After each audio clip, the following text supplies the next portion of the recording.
Perkembangbiakan tanaman Gymnospermae. Gymnospermae atau dikenal sebagai tumbuhan berbiji terbuka. Gymnospermae merupakan tumbuhan yang berserbuk sarinya langsung jatuh pada bakal biji. Biji yang belum terbuahi bukan kepala putik seperti pada tumbuhan bunga, bijinya terbuka, yaitu tidak tertutup dalam buah.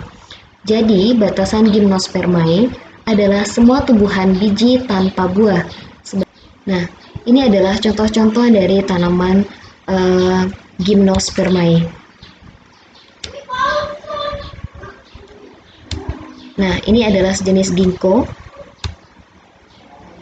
Kemudian ini adalah pakis haji. Ini adalah pohon cemara. Ini adalah ephedra. Dan ini adalah pohon damar. Dan ini adalah melinjo. Ini adalah contoh-contoh dari tanaman Gymnospermae yang berbiji terbuka. Reproduksi pada tumbuhan Gymnospermae. Tumbuhan Gymnospermae tidak memiliki bunga seperti halnya tumbuhan Angiospermae. Namun, tumbuhan Gymnospermae memiliki alat reproduksi seksual atau generatif yang disebut sebagai strobilus atau runjung. Pada tumbuhan pinus dan melinjo, terdapat dua jenis strobilus dalam satu pohon, yaitu strobilus jantan dan strobilus betina.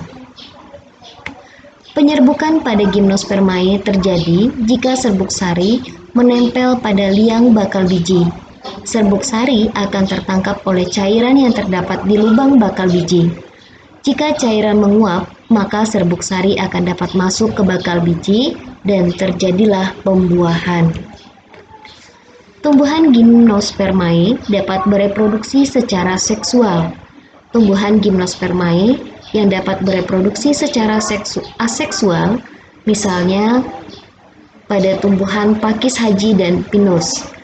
Tumbuhan pakis haji dapat mereproduksi dengan menggunakan tunas yang disebut sebagai bulbil.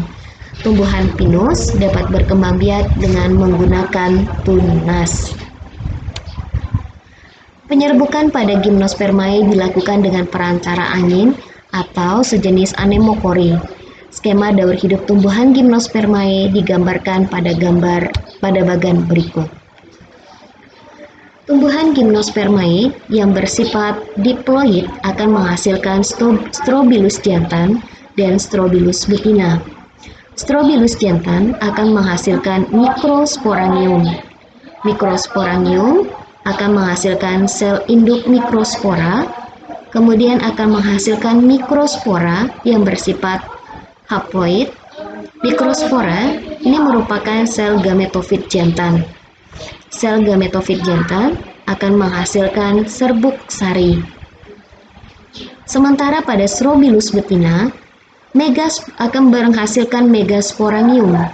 Megasporangium akan menghasilkan sel induk megaspora, kemudian menghasilkan megaspora yang bersifat haploid dan menghasilkan gametofit betina. Gametofit betina akan menghasilkan sel telur, sementara bulu serbuk sari akan menghasilkan spermatozoid. Pertemuan antara spermatozoid dan sel telur, maka terjadilah fertilisasi, maka terbentuklah zigot yang bersifat diploid.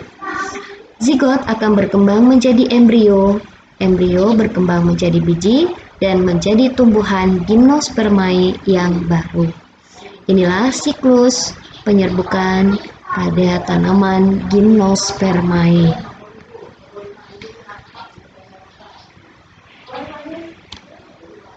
Siklus hidup pada Gymnospermae. Siklus hidup pada Gymnospermae terdiri atas dua, yaitu ada tahapan sporofit dan ada tahap gametofit.